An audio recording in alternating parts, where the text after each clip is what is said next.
हमने इसका गठन किया और हमने स्लोगन दिया उस वक्त, गैर राजनीतिक संगठनों का राजनीतिक विकल्प। क्योंकि राजनीति करना बहुत आवश्यक है और राजनीति के बिना जो हमारे अधिकार सुरक्षित रहने वाले नहीं है। राजसत्ता की तरफ बढ़ना है और जो कमजोर पक्ष है उनको राजसत्ता की तरफ लेके जाना है। बाबा साहब ने जिस उद्देश्य से हमें डेमोक्रेसी दी, जो ये अधिकार दिए वोट के, जो अधिकार दिए चुनाव लड़ने के, का उपयोग करते हुए हमने 2018 में नींव रखी। उससे पहले और आज भी मैं लगातार मजदूर वर्ग की लड़ाई लड़ता आया हूँ। दलित मुस्लिम समाज के सामाजिक संगठनों का राजनीतिक विकल्प के रूप में तेजी से बढ़ रहे दिल्ली डेमोक्रेटिक अलायंस यानी डीडीए ने मंगलवार को अपना चौथा स्थापना दिवस मनाया। बॉलीवुड की प्रसिद्ध अभिनेत्री मिस आयशा ने बतौर मुख्य अतिथि समारोह को गौरवान्वित किया। ये नज़ारा दिल्ली डेमोक्रेटिक अलायंस के चौथे स्थापना दिवस समारोह का है। समारोह का शुभारंभ संविधान निर्माता बाबा साहब भीमराव अंबेडकर व शहीद आजम भगत सिंह की प्रतिमाओं पर पुष्पांजलि देकर किया गया।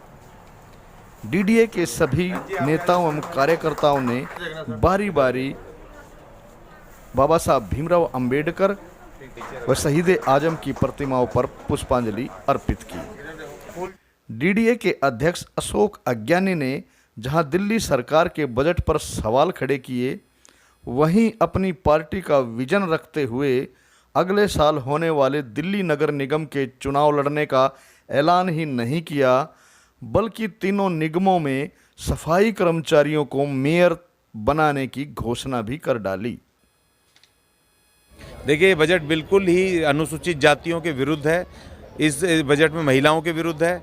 ये बजट कमज़ोर लोगों के, कमज़ोर और अल्पसंख्यकों के विरुद्ध है। इसको इन्होंने जनरलाइज कर दिया है। इन्होंने दिखाया कि जी मेडिकल में हम फ्री दे रहे हैं, हम या शिक्षा का फ्री ये कर रहे हैं। इन दो चीज़ों के, बिजली पानी के फ्री के चक्कर में इन्होंने जो महिलाओं का और अनुसूचित जाति और बेरोजगार नौजवानों के जो रोजगार, सब रोजगार का फंड था, उसको बिल्कुल ख़त्म कर दिया है। रोजगार की बिल्कुल बात नहीं है इस बजट के अंदर।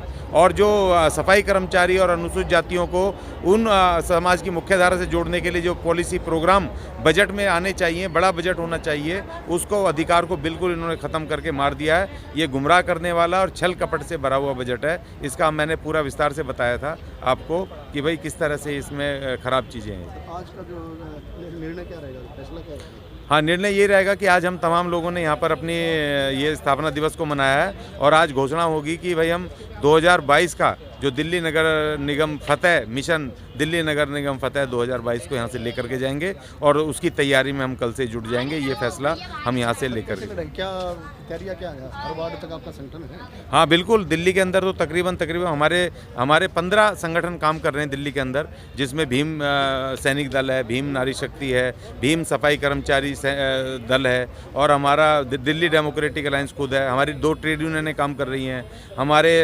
नौजवान सभा, भीम नौजवान सभा काम कर रही है और हमारे कुछ सहयोगी संगठन जैसे पंख आ गया है, ये हमारे साथ है, ये आयशा जी का संगठन है और हमारा भगवान वाल्मीकि जन कल्याण संगठन वो हमारे साथ काम कर रहा है और अभी एक और संगठन अल्पसंख्यक संगठन हमारे साथ आ गया है।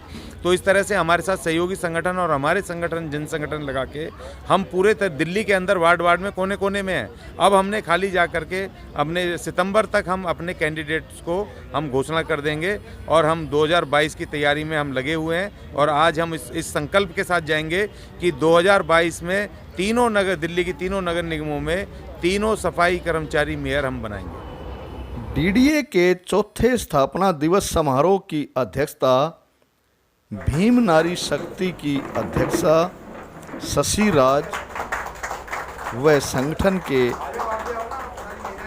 नेता राधे श्याम ने की, जबकि समारोह को बतौर मुख्य अतिथि पहुंची बॉलीवुड की प्रसिद्ध अभिनेत्री कुमारी आयशा ने डीडीए की तारीफ करते हुए पूर्ण सहयोग की बात कही। वहीं विशिष्ट अतिथि के रूप में पहुंचे राहुल गांधी ब्रिगेड के राष्ट्रीय सचिव विष्णु मोहन प्रसाद ने डीडीए को राष्ट्रव्यापी संगठन बनाने की आवश्यकता जताई। सुना और सुन के बहुत अच्छा लगा और एक संघर्ष कर रहे हैं आप लोग सारे। तो मैं तो बस इतना ही कहूँगी कि मैं आपके साथ हूँ, मेरे जितने भी फाउंडेशन में जितने भी लोग हैं वो आपके साथ हैं और इतना अच्छा काम करके चल रहे हो ना आप। तो मैं सोच रही हूँ वाल्मीकि समाज के लिए नहीं, हर एक समाज को आपकी ज़रूरत है। देश में जितना बुरा हाल हो रहा है वो सभी के साथ हो रहा है, ये अकेले नहीं वाल्मीकि समाज के लिए हो रहा है। तो हम वाल्मीकि समाज के साथ हैं, वाल्मीकि समाज हमारे साथ खड़ा होना चाहिए। और मैं पूरी कोशिश करूँगी कि देश के हर एक कोने में दिल्ली अलायंस जाना चाहिए, अशोक अज्ञानी जी का होना चाहिए वहाँ पर, और हम पूरी कोशिश करेंगे कि करेंगे भी वो सब। इतनी अच्छी पार्टी है, इतना सब कुछ है यहाँ पर और ये आगे बढ़ना चाहिए। जी जी सर, ये डेमोक्रेटिक जो है दलित शोषित पिछड़ों की बात करती है और समाज, इस समाज की न्याय की बात करती है, तो हम डेमोक्रेटिक के साथ हैं। तो क्या संदेश देना चाहेंगे आप? सर, हम संदेश चाहेंगे कि डेमोक्रेटिक पूरे देश में जाए और दलित पीड़ित शोषित समाज के लिए लड़ाई लड़े, हम उसके साथ हैं।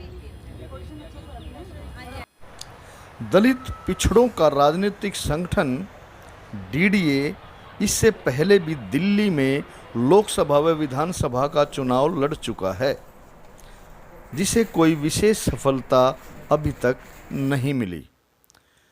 निगम चुनाव लड़ने की घोषणा तो कर दी है, कहीं निगम चुनाव में भी डीडीए का हाशर वैसा ही ना हो, इसके लिए डीडीए के नेताओं को दलित व पिछड़ों की बस्तियों के बीच जाकर जमीनी स्तर पर कार्य करना होगा। विनोद लाहौट, मिशन भारत, दिल्ली।